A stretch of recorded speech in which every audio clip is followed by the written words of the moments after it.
Sortzaileekin arituko gara gaurkoan jolasean. Galdera katean jolasa egingo dugu guk. Lehenengo galdera luzatuko diogu sortzaile bati, berak erantzun, eta beste galdera bat luzatuko du beste sortzaile batek erantzun dezan. Hemen lehenengo galdera. Inoiz bota alduzu parrandarik Durangoko azokan? Bai, egia esan da bai.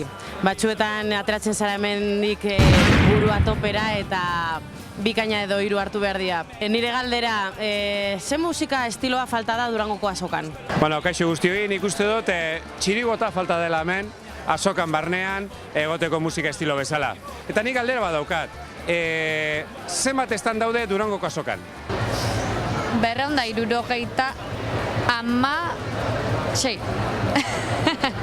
Ados. Eta zuen galdera. Gure galdera zen izango da? Norena da biharra otxenean egongo den lehenengo kontzertua.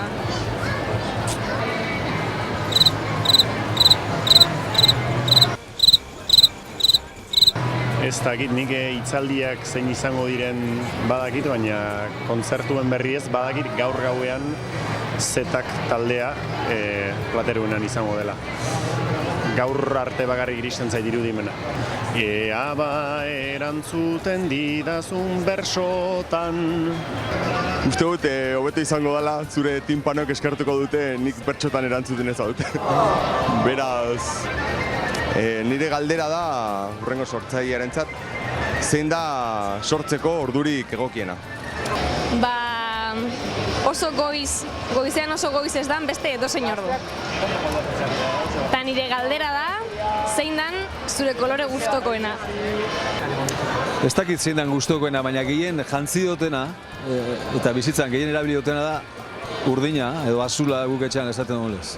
Dantza, musika, antzerkia,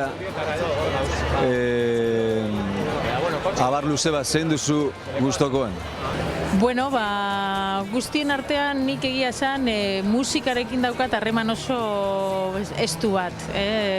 Bai etxean musika entzuteko, baina bereziki zuzeneko kontzertuak ikusteko. Berdin zait gainera ezaguna den taldea edo ez ezaguna den, gustatzen zait zuzenekoetara joatea. Beraz musikarekin daukat harreman estu hori.